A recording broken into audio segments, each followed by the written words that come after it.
നമസ്കാരം, എല്ലാവർക്കും സ്വാഗതം നമ്മുടെ വീഡിയോയിലേക്ക്. ഇന്ന് ചവ്വരി അല്ലെങ്കിൽ സാവുനരി എന്ന് പറയാം. അതും കൊണ്ട് വടയുണ്ടാക്കാം. ഒരു കപ്പ് എടുത്ത് 2 പ്രാവശ്യം കഴുകി ഇത്ര വെള്ളം ഒഴിച്ച് ഒരു 3-4 മണിക്കൂർ നേരത്തേക്ക് കുതിർക്കാൻ വെച്ച് അടപ്പ് തുറന്ന് അടച്ചു വെച്ചിട്ടുണ്ടായിരുന്നു. നല്ലപോലെ റെഡി ആയിട്ടുണ്ട്. ഇതുപോലെ ആയി വരണം.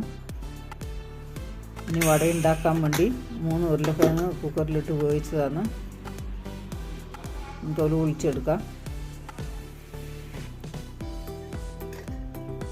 എന്നിട്ട് നല്ലപോലെ ഇങ്ങനെ പൊടിച്ചെടുത്തിട്ടുണ്ട്. കൂടെ ചേർക്കാൻ വേണ്ടി നിലക്കടല കപ്പലണ്ടി വറുത്തതാണ്. അത് പൊടിച്ചെടുത്ത് കൈകൊണ്ട് അതുപോലെ തോല് ഒഴിച്ചെടുക്കണം.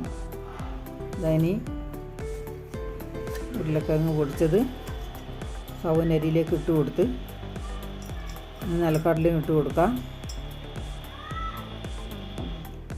2 പച്ചമുളക് ചെറുതായി അരിഞ്ഞതും കുറച്ച് മല്ലിയിലയും കൂടിയാണ്. മല്ലിയിലയും ചെറുതായി അരിഞ്ഞത് അതും കൂടി ഇട്ട് കൊടുത്ത് ഇനി 1/2 ടീസ്പൂൺ ജീരകം ചേർത്ത് ആവശ്യത്തിന് ഉപ്പും ഇട്ട് നല്ലപോലെ ഒന്ന് കുഴച്ചെടുക്കണം. ഉള്ളിയൊന്നും ചേർക്കേണ്ട ആവശ്യമില്ല. ഇങ്ങനെയാണ് ഇത് ഉണ്ടാക്കുക. ഇതുപോലെ ഉരുട്ടിയെടുക്കണം. കയ്യിൽ ഒട്ടിപ്പിടിക്കുന്നെങ്കിൽ വെള്ളത്തിൽ കൈ നനച്ചാൽ മതി.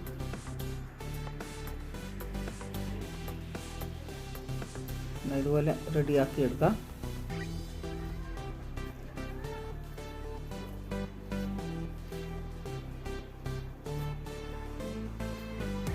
രണ്ടാമതും അതുപോലെ തന്നെ പരത്തിയെടുത്തിട്ടുണ്ട്.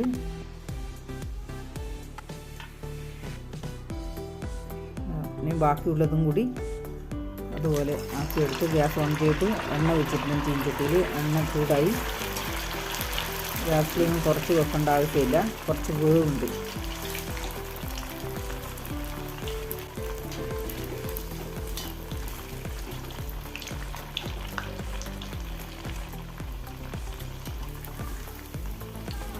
ഒരു ഭാഗം വന്നും തിരിച്ചിട്ട് കൊടുക്കാം. നല്ല ടേസ്റ്റ് ആയിരിക്കും ഈ വട. സാവുനരി കപ്പയും കൊണ്ട് ഉണ്ടാക്കുന്നതല്ലേ, എല്ലാവർക്കും അറിയാലോ. അപ്പോൾ അതുപോലെ ടേസ്റ്റും ഉണ്ടാവും. 3 വട റെഡിയായി. രണ്ടാമത് ഇട്ട് വെക്കാം.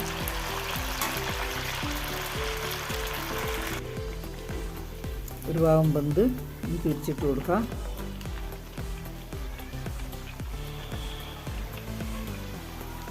വട കഴിക്കാൻ ചട്നീൻ്റെ ആവശ്യമൊന്നുമില്ല. ഇത് വെറുതെ ഇങ്ങനെ ഒരു 4 മണി പലഹാരമാക്കി ചായൻ്റെ കൂടെ കഴിക്കാൻ പറ്റുന്നതാണ്.